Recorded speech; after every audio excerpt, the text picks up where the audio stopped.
Hello, my name is Matt. I suck at video games. Let's play some more West of Loathing. I'm in the Jewel Saloon.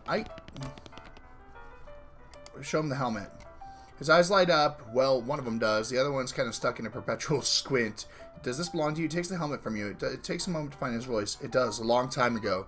I don't suppose there was anything else with you found. You mean this? Hand him the laudanum. Yeah, that's the stuff. Could I? Give it to him. He cracks open a bottle and drinks deeply. After a few moments, his demeanor changes entirely. He looks like a man 20 years younger. Would you like to hear a story? No! Yes, I'll hear your story. Oh, sweet, my shooting handing went up.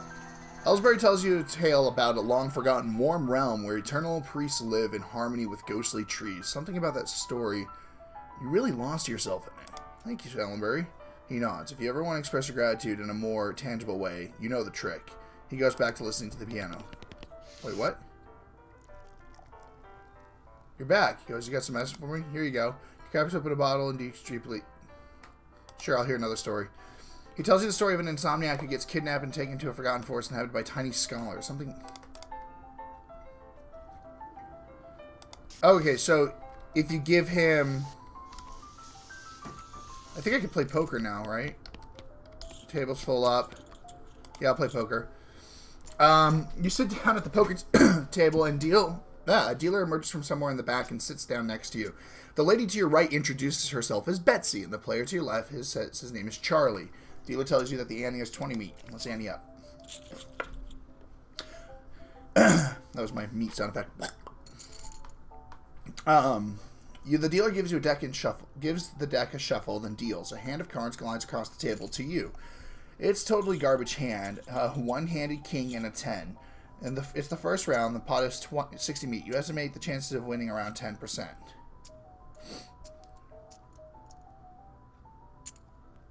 Grit your teeth and strategize. You arrange your cards in a more aesthetically pleasing spread. 20% chance to win. This is the second round of betting. The pot is 60 meat, and you estimate your chance of winning around 30p. I'll raise. You wink at Charlie and plop 20 more meat down on the table. Move on to the next round. This is the last round of betting. Time to do or die. The pot is 120 meat. You estimate your chances of winning around 30%. Forcefully strategize. You pound on the table, causing your cards to fly in the air in a slightly different configuration. Reveal your cards. You frown and reveal a Royal Canadian straight. Betsy smiles broadly and reveals her card, a straight.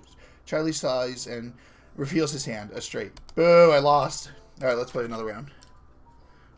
It's a total garbage hand. An ace. An ace. Wait, I got a single card. I have an ace.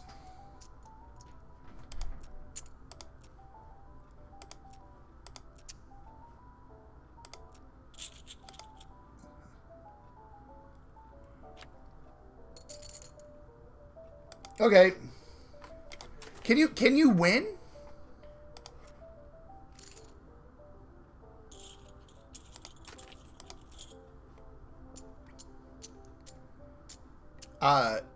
Can you win?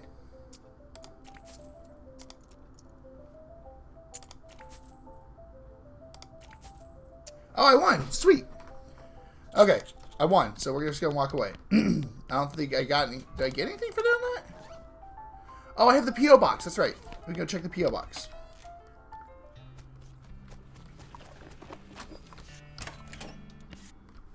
Open box 1 before. Got the saute knife. Back to the chip.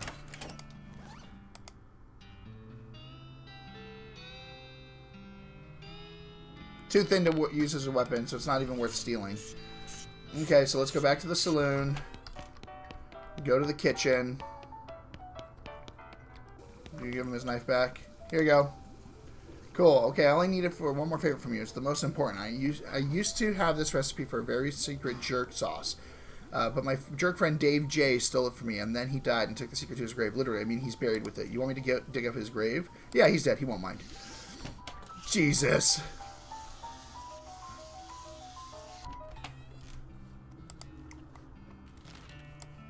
Alright. There's a graveyard of Dave.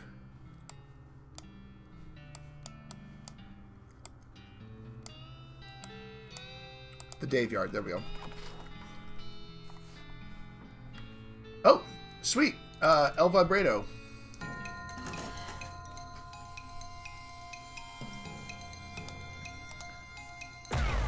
Oh shit!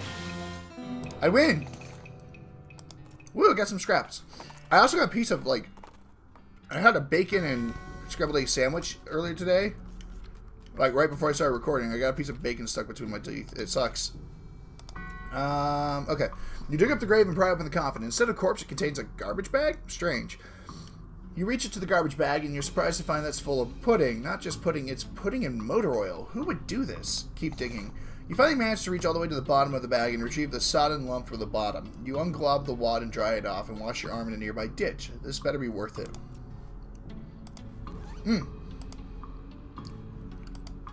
I just got the bacon out of my teeth.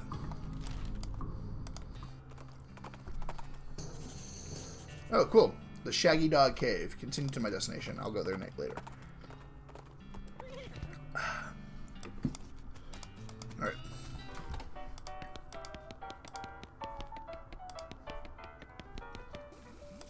Okay. Yeah, here, you got your knife. A sloppy top hat. I hope this was worth it. +3 Moxie. The old cavalry hat gives me... No, fuck that. I got a much better hat. Alright, let's go to that. The Shaggy Dog Cave. I actually really enjoy the overworld music in this game, too. It's very... Like, Westerns weren't a big thing in my house, but my grandpa was a huge fan. Both my grandpas were fans of Westerns. So I watched a few of them growing up, and that's always something I really liked about Westerns was the music. I guess growing up in a house that listened to a lot of country Western that kind of had a play on it. I don't listen to country myself, but let's read this plaque. Regular events of the expedition to the Shaggy Dog Cave, November 1887, as recorded by Jim Plackwright. Having acquired through various and sundry means, a story of which is an interesting one in its own right, but better saved for another time, a map purporting to lead to the large cache of jewels and ingots of precious metals hidden in the infamous highwayman and the train robber Black Coal Jr. in the years before the cows came home. I, Jim Plackwright, along with 3 compatriots, these being Nathaniel Wyman, Cyrus Howard, and Douglas Watts, set off to find the Shaggy Dog Cave and the aforementioned treasure. But, like, I guess growing up listening to a lot of country, like, I kind of like older country. Like, nothing like I don't religiously listen to older country, but, the only country artist I will say I actually listen to is probably Johnny Cash. But, I see him equal parts country and, southern soul rock, if that makes sense. Our equipment and provisions consisted of 1 cart, a horse to pull it, and 4 additional horses to be ridden, 2 shovels, a spade, a mining pick, a large coil of rope, 1 basket of eggs, as well as an assortment of other trail provisions and cookware, my own collection of blank plaques and engraving tools, 1 large shaggy dog, and a butt for. What's a butt for? No book, silly. After traveling for 2 days... Wow, I can read. After traveling for 2.5 days to the south and east, we arrived in a small town named Dirtwater, the largest settlement in the vicinity of the Shaggy Dog Cave. Leaving the dog to watch the horses, the 4 of us entered the local saloon. Each ordered a beer, except for Cy, who was satisfied with water.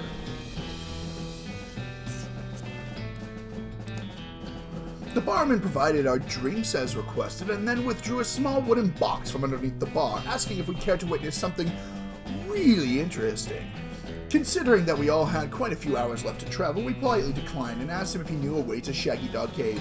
He replied that he had never been there personally, but gave us rough directions, which correlated nicely with the notes on our map. Shimmy, shimmy, shimmy.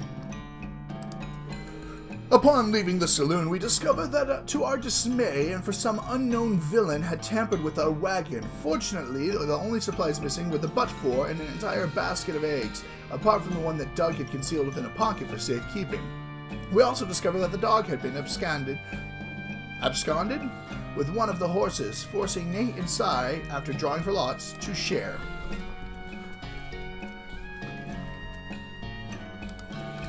After acquiring a barrel of fresh water for the trip, as well as a replacement butt for, we headed out to the open...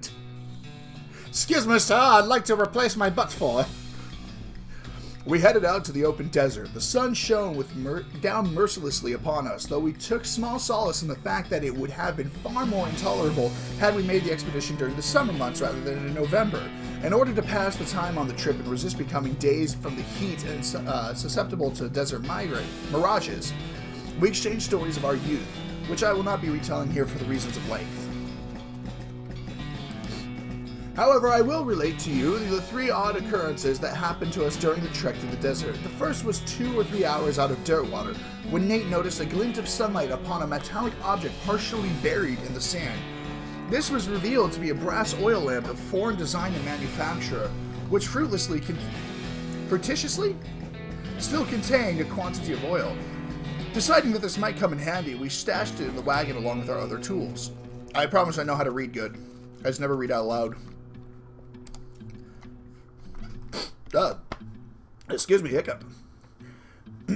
Our next encounter was a nomadic goblin tribesman who we discovered spoke excellent English.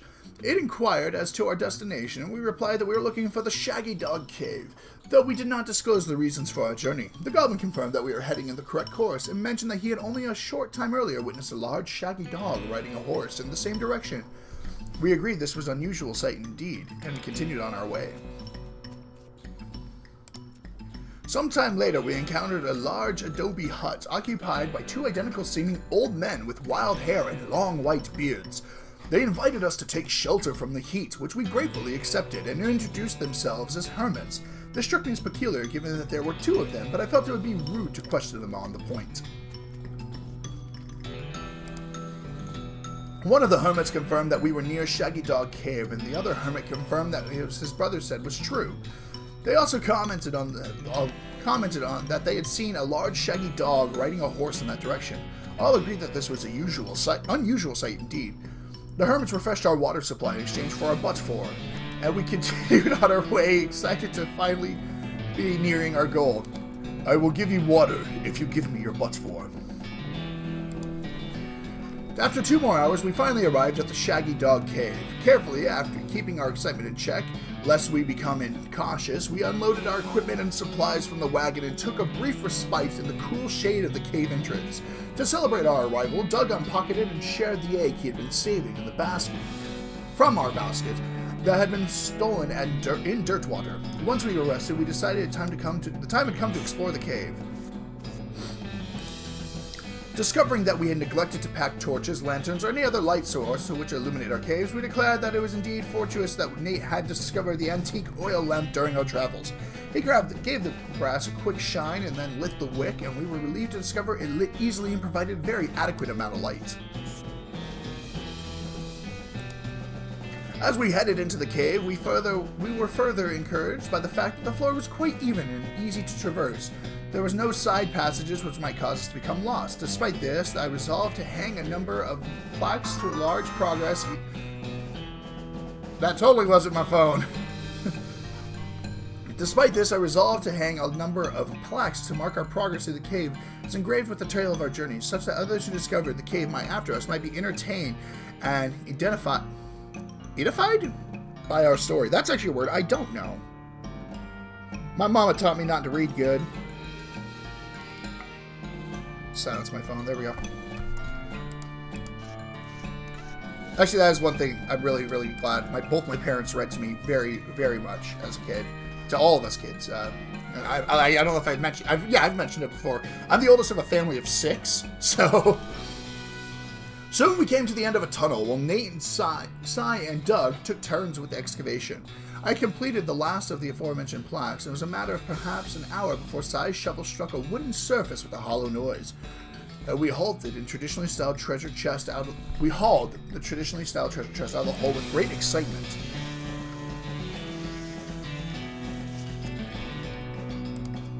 The chest was locked with an ancient and rusting iron padlock, which broke easily from a single swing of our pickaxe.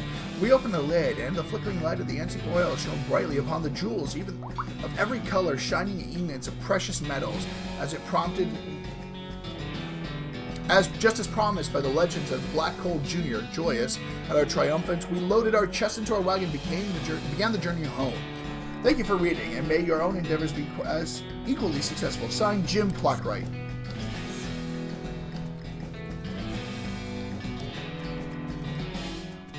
Oh, that's a bullshit! Game that's bullshit and you know it.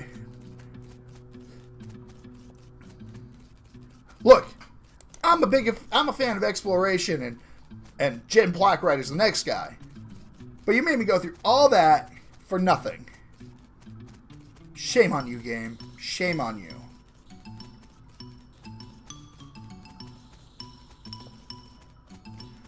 Oh my god, how long is this cave?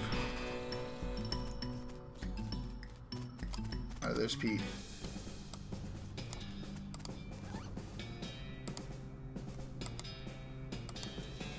Drink the cactus beer.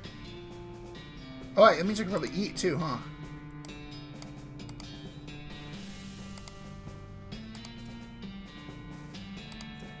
I gotta level up my grit to eat more. Alright.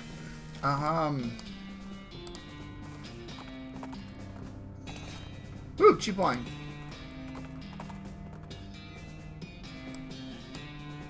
Let's go to the snake pit mine.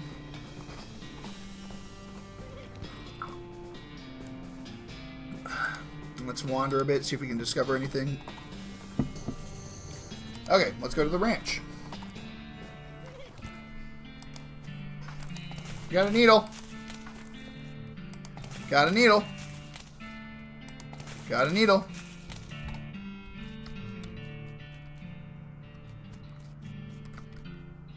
Food on the shelf, clove drops, and some soda crackers. There's a weird cow-shaped stain on the wall. Pile of loose boards, and there's a safe. I need to increase my safe cracking. That is definitely something I need to do. It's great. Open it. Handful of nails and some ranch dressing. Button cactus. Got a charred locket. What did I just pick up?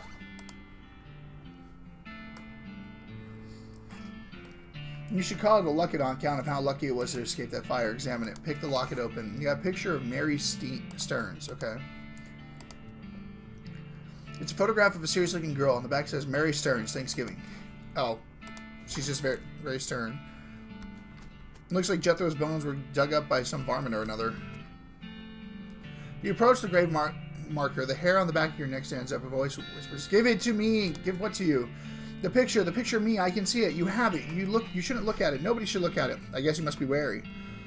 Why wouldn't you want anybody to look at it? The whispering gets quieter. Anger seeps around the edge of the voice because they'll know. Give it to me. No, what? What happened? What I did? Give me the picture.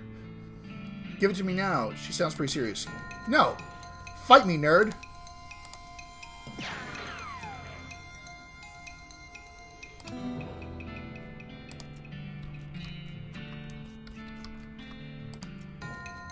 Oh, shit. A flaming skull. Die! Okay.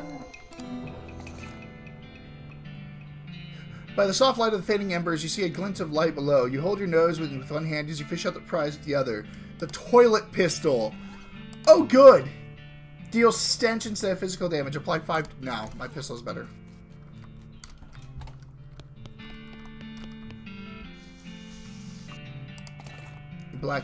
Blackened beans.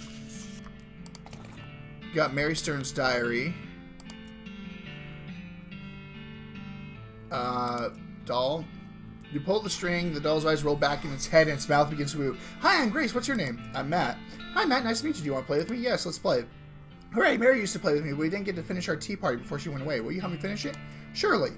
Hooray, the game's almost over. Mary did such a good job. The doll's eyes roll back forward. Go downstairs, get my cup. Do you know the magic word to make the mean cow let you in my secret room? No, what is it? The magic word is peanut butter. The doll goes silent. You shudders, realize talking dolls shouldn't have been invented yet. Spooky. The first page says a little girl's handwriting. This is the diary of Mary Stearns. The AI and diary are crossed out, and I-E are written above it. The diary... This is the diary. The diary starts out as a typical kid stuff. You flip ahead until you notice the writing gets shakier. Found a dolly under a cactus out back as she told me her name was Grace. Mama and Papa don't believe me that she talks. They say I got a big imagination. Grace says the cows are going to get us, but Papa says, well, be okay, because there weren't never a cow ranch. Grace says he's wrong, but Papa won't believe me. Grace says she can keep the cows away, but I have to play a tea party with her. I don't like this kind of tea party, but Grace says it's important to keep the cows away. Mama was sad that they couldn't find Effie. Papa says that she'd been gone so long and she put a cross out, but Mama won't let him because she thinks that she'll come back.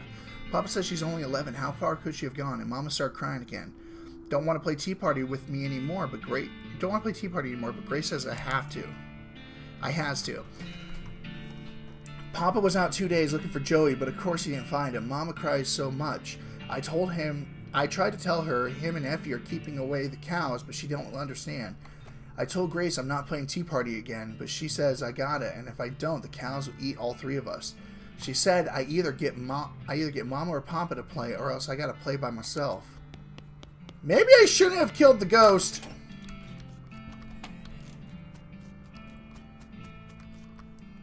Peanut butter. Oh, lordy! This is a... What? Atop the sinister-looking altar sits a copper goblet filled with what appears to be blood. Oh. Oh, no. Oh. I'm helping Satan. I am helping Satan.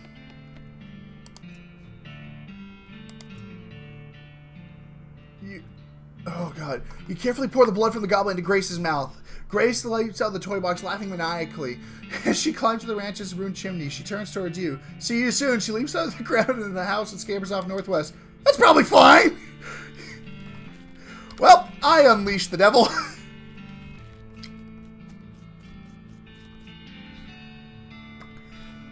Well, I just released Satan. I think that's a good time to say thank you for watching this episode. If you like this video so you can let me know that you like this video. If there's a game you want to see me play, let me know in the comments down below. There's also some social media links down there. I'm going to have to go have a long talk with myself about maybe, not releasing the devil from now on. My name is Matt. I suck at video games. I'll see you guys next time. Bye! What the fuck did I just do?